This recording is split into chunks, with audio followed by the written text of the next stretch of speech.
انما يخشى الله من عباده العلماء۔ جرأت کا نام ہے دیوبند والے، عالی مقام ہے دیوبند والے۔ اللہ کی محبت میں یا اولیاء کرام کی محبت میں ایسا کام کر بیٹھتے ہیں جس کا دنیا اور آخرت دونوں کا نقصان ہے، اس لیے کہ اللہ کے یہاں وہی عمل مقبول ہے جو قرآن کے بتائے ہوئے طریقے کے مطابق ہو، جو اللہ کے نبی صلی اللہ علیہ وسلم کے بتائے ہوئے طریقے کے مطابق ہو۔ دیکھنے میں بظاہر وہ کتنا ہی خوبصورت اچھا معلوم ہو رہا ہو، لیکن اگر وہ شریعت کی تعلیم کے مطابق نہیں ہے تو وہ عمل اللہ کے یہاں مقبول نہیں ہے۔ اور مقبول نہ ہونے کا مطلب آپ سمجھتے ہیں کہ اس کا اجر کل قیامت میں ملنے والا نہیں ہے، کہ ہر کام کی سزا اور اس کا انعام اللہ نے مقرر کر رکھا ہے۔ یعنی یوں کہیے کہ گناہ اور نیکی کے جزا اور سزا اللہ تبارک و تعالیٰ نے اس کے لیے متعین فرما دیے، اور اس عمل کا بدلہ کبھی دنیا میں بھی ملتا ہے۔ گناہ کی سزا بسا اوقات اللہ تبارک و تعالیٰ دنیا میں بھی عطا فرما دیتے ہیں، دنیا میں بھی پکڑ ہو جاتی ہے، اور اسی طریقے سے نیک اعمال کا بدلہ اللہ تعالیٰ حقیقی بدلہ، اس کا پورا بدلہ تو جنت کے اندر ملے گا مومنوں کو، لیکن اس کا کچھ اثر اللہ تبارک و تعالیٰ اچھے اعمال کا بدلہ دنیا میں بھی عطا فرما دیتے ہیں۔ تو ہر عمل کا بدلہ انسان کو اس کی ذات کی طرف لوٹ کر آتا ہے۔ چنانچہ بہت بڑے عالم گزرے مولانا رشید احمد گنگوئی رحمۃ اللہ علیہ فرماتے ہیں کہ ہر انسان کو اس کے عمل کا بدلہ جزا اور سزا خود اس کی ذات کی طرف لوٹ کر آتا ہے، کہ اچھے اعمال کا بدلہ انسان کو خود اس کو فائدہ ملتا ہے دنیا کے اندر۔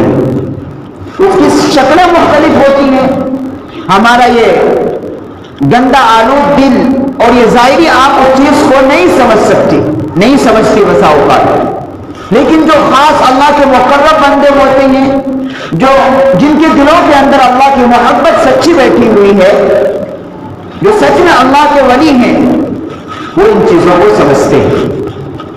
اور اولیاء کرام سے محبت کرنا یہ اچھی بات ہے،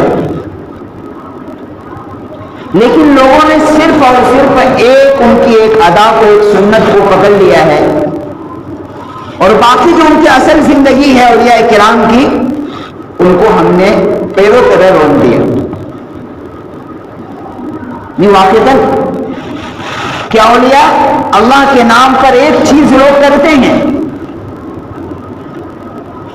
11ویں ہو 12ویں ہو، یا اولیاء اللہ کے نام پر لوگ کرتے ہیں، لیکن ان کی جو اصل زندگی ہے اسے اپنے پیروں طرح روک دیتے ہیں، جس سے کیا ہو رہا ہے، فائدہ کے بجائے نقصان ہو رہا ہے۔ پیسے بھی لاکھوں روپے خرچ، انسان کتنی محنت سے پسینہ بہاتا ہے، کتنی محنت سے پیسہ کماتا ہے، اور پھر اسے صرف چٹکیوں میں اڑا دیتا ہے۔ آج یہ سندلوں پر اور قوالیوں پر لاکھوں روپے خرچ کرنے والے، کل قیامت کے دن یہ لوگ پکڑے جائیں گے، اس لیے کہ اللہ کے یہاں عثمان کا حساب ہے کہ اس کو کہاں خرچ کیا اور کس طریقے کے مطابق کیا۔ اللہ کے حکم کے مطابق کیا تو انشاءاللہ اس کا اجر دنیا میں بھی ملے گا اور آخرت میں بھی ملنا ہے، لیکن اگر اسے صرف ڈھول باجے اور پٹاخوں میں خرچ کیا، قوال اور قوالیوں پر لاکھوں روپے تم نے لوٹائے، تو کل قیامت میں ایسے لوگ پکڑے جائیں گے، اور یہ مال اب ان کے لیے جہنم میں جانے کا ذریعہ بنے گا جو انہوں نے لاکھوں روپے خرچ کیے۔ اور یہ سب کس میں ہو رہا ہے؟ محبت میں۔ کس کی محبت میں؟ اولیاء کرام کی محبت میں۔ انا للہ و انا الیہ۔ محبت کے تقاضے نہیں ہیں کہ جس سے محبت ہوتی ہے دراصل انسان اس کے کردار، اس کے اخلاق کو اپناتا ہے۔ شیخ عبد القادر جیلانی رحمۃ اللہ علیہ اتنے بڑے بزرگ تھے کہ جس طریقے سے فقہ میں مسائل میں سب سے بڑے امام حضرت امام ابو حنیفہ رحمۃ اللہ علیہ کا مقام ملا ہے، اسی لیے ایک سلسلہ تصوف پہ چلا ہے، روحانی سلسلہ، اس میں بھی ان کو شیخ عبد القادر جیلانی رحمۃ اللہ علیہ کو مقام ملا۔ باپ کا سایہ سر سے اٹھ چکا تھا، لیکن جو ان کی والدہ تھی بڑی عالمہ زاہدہ متقی پرہیزگار، جب مائیں نیک ہوتی ہے، عالمہ ہوتی ہے، متقی پرہیزگار ہوتی ہے، تو پھر اولاد بھی شیخ عبد القادر جیلانی جیسے اولیاء اللہ پیدا ہو۔ ان کی والدہ بڑی نیک انتہائی شریف خاندان، بلکہ کہتے ہیں عبد القادر جیلانی رحمۃ اللہ علیہ کے طرفین سے اہل بیت سے جا کر ان کا نسب ملتا ہے، والد کے سلسلے سے بھی جا کر حضرت حسن رضی اللہ عنہ سے ملتا ہے، اور والدہ کی نسبت سے بھی حضرت حسین رضی اللہ عنہ کے جیسے ملتا ہے۔ تو دونوں طرف سے یہ اہل بیت سے ہیں، اتنا عالی خاندان سے ان کو بڑی بہترین تربیت کی گئی، اور جب ان کو پڑھنے کے لیے بغداد، جب ان کو تعلیم مدرسے میں حاصل کرنے کے لیے جب بھیجا، ان کا واقعہ مشہور ہے، آپ نے سنا ہوگا کئی بار، کہ جاتے وقت والدہ نے جو ہے چند اشرفیاں 40 اشرفیاں سی کر بغل میں دے دی کہ بیٹا ضرورت کا وقت اس کو استعمال کر لینا۔ اور اشرفیاں کہے تو وہ پہلے اس زمانے کے جو سکے چلتے وہ نہیں، پہلے سونے کی سکے ہوتے تھے، 40 اشرفیاں کہے تو وہ سمجھے کہ 12 14 15 تولہ سونا اس زمانے میں، تو ان کو چھپا کر ایک اچھی طرح حفاظت سے سائڈ میں سی کر امی نے دے دیا، بیٹا ضرورت کے وقت اس کو استعمال کر لیں۔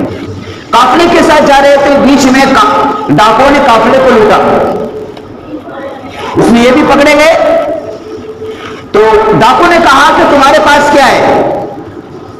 تو لوگ عام طور پر کیا چور کو سامنے اپنی مال ظاہر کرتا نہیں کرتا، چھپاتا ہے، مال کو چھپاتا ہے انسان، اور بچ گیا تو غنیمت سمجھتا ہے کہ میرا مال بچ گیا۔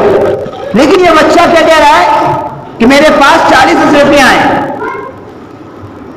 تو ڈاکو ہکا بکا رہ گیا کہ لوگ تو ڈاکوؤں سے اپنی مال کو چھپاتے ہیں، حفاظت سے رکھتے ہیں۔ آج دیکھو مالدار لوگ جن کو اللہ نے دولت دی ہے تو کیسے CCTV کیمرے لگاتے ہیں، اور کیا ہے باہر میں دربان رکھتے ہیں تاکہ کوئی اندر نہ آ جائے۔ آج وہ لوگ بھی جو تعویذ دیتے ہیں نا، کسی بزرگ نے کیا خوبصورت جملہ لکھا ہے کہ جن سے اپنی ضرورت مانگنے کے لیے، اپنی ضرورت کو پوری کرانے کے لیے ہم جن ڈھونگی کے پاس جاتے ہیں، جنہوں نے لوگوں کی مال کو چوس کر اپنی بلڈنگیں ٹھوک رکھی ہے، لیکن آپ جا کر دیکھیں گے تو اپنی حفاظت کے لیے، اپنی سیکورٹی، اپنی حفاظت کے لیے وہ بھی کیمرہ لگا رکھا ہے، اور دوسرے لوگ کیا ہے اس کے پاس بیوقوف جانے کے لیے، حفاظت کے لیے وہاں سے وضو کو لے کے آتے ہیں۔ تو کسی بزرگوں نے بڑا خوبصورت لکھا، ان میں بڑا سبق ہے کہ اگر اس کے پاس یہ طاقت ہوتا تو وہ تمہاری مسائل کا حل کر دیتا، تمہاری حفاظت ہو جاتی، تو وہ کیوں اپنے گھروں میں CCTV کیمرہ لگا رکھا اپنی حفاظت کے لیے؟ تو بہرحال تو وہ ڈاکو حیران ہو گیا کہ بچہ کہہ رہا ہے کہ میرے پاس 40 اشرفیاں ہیں، تو چنانچہ وہ ڈاکو جو ہے ان کو لے کر سردار کے پاس لے کر گئے۔ سردار نے پوچھا کیا بچہ تمہارے پاس کچھ ہے؟ کہاں میرے پاس 40 اشرفیاں کہاں ہیں؟ کہ بغل میں چھپا رکھے۔ تو وہ حیران ہو گیا سردار ڈاکو، کہا بیٹا کیا بات ہے کہ لوگ تو ہم سے وہاں مالوں کو چھپاتے ہیں اور وہ ایسی جگہ رکھا ہوا ہے کہ ہم اس کو بسا اوقات عام طور پر انسان کے یہاں ذہن نہیں جاتا ہے، کبھی انسان چیک بھی کرتا ہے، ادھر کرتا ہے ادھر کرتا ہے، ادھر کون کرتا ہے؟ بہت کم۔ وہ چھپ سکتا تھا، نہیں بتایا تو بچ سکتا تھا، جو بچہ تھا کیا معلوم، یا تو پھر جو بیگ وغیرہ سوٹکیس وغیرہ اس میں آدمی سامان چیک کرتا ہے، جیسے آپ جاتے دیکھتے ہیں ٹرین کے اندر، فلائٹ کے اندر جاتے ہیں تو وہ بھی کیا ادھر ادھر ہی چیک کر دے، نہیں سوٹکیس چیک ہوتی ہے، تو بچ سکتا تھا، اور محفوظ جگہ پر ان کی امی نے حفاظت سے اس کو سی کر دیا تھا۔ تو انہوں نے جو جملہ کہا، تو بچے نے کہا کہ دراصل جب میری ماں نے مجھے رخصت کیا وقت ایک نصیحت کی کہ بیٹا کچھ ہو جائے جھوٹ نہیں بولنا، تو میں نے اپنی ماں کی وہ نصیحت یاد رکھی۔ جب مائیں اپنے بچوں کی اس طرح تربیت کرتی ہے، جب یہ تعلیم دیتی ہے، تو پھر شیخ عبد القادر جیلانی جیسے اللہ کے ولی پیرانے پیر پیدا ہوئے۔ تو ان کے اس جملے سے اس ڈاکو پر اتنا اثر ہوا یہ تو سب نے توبہ کرنے کا ارادہ کر لیا اور جن کا قافلے کا مال جو لوٹا تھا ان کو واپس کر دیا اور سچی توبہ کر کے باقی کی زندگی بالکل پاک صاف زندگی گزاری. ان کے بچپن کا واقعہ ہے. اسی طرح ان کے والد کا واقعہ بھی علماء کرام بیان کرتے ہیں کہ ان کے والد صاحب کئی دن سے فاقے تھے, سفر پر جا رہے تھے. نماز کا وقت ہوا, ایک نہر پر گئے وضو کرنے کے لیے, تو ادھر سے ایک سیب بہتا ہوا آ رہا تھا تو اٹھا کر کھا لیا. کئی دن سے آدمی جب بھوکا ہوتا ہے تو اس وقت جو سامنے آ جاتا ہے بھوک کی بہتابی نہیں دکھاتی. کچھ شریعت کے کچھ باریکی مسائل ہوتے ہیں. کھا لیا, کھا لینے کے بعد پھر یہ خیال پیدا ہوا کہ میں نے سیب تو کھا لیا لیکن نہ معلوم یہ سیب کس کا ہے. اب یہ پیدا ہوا, دائیا پیدا ہوا. چنانچہ وہ نہر کے کنارے کنارے چلتے رہے. جا کر دیکھا کہ نہر سے متصل ایک باغ سیب کا ہے, تو خیال کہ یہیں سے آیا ہوا. جا کر معلوم کیا وہ بھی کہ اللہ والے کا باغ تھا. تو وہاں جا کر ان سے فریاد کی کہ میں نے آپ کی اجازت کے بغیر آپ کے باغ کا جو ٹہنی نہر پر لٹکی ہوئی تو اس کا ایک سیب گرا ادھر سے آتا ہوا, میں کئی دن سے بھوکا تھا اور مجھے ملا, میں نے آپ کی اجازت کے بغیر کھا لیا, مجھے معاف کر دیجیے. کیونکہ وہ بھی اللہ والے تھے. انہوں نے پکڑ لیا کہ یہ کوئی معمولی آدمی ہے, سیب آدمی کھا کر کون آج کل اگر کسی کو سیب کی اگر کہیں پڑا ہوا کسی کو مل جائے, پیسے 10 کا بھی نوٹ میں مل جائے, 100 کا نوٹ کو انسان فرش اٹھا کر جیب میں رکھ لیتا ہے.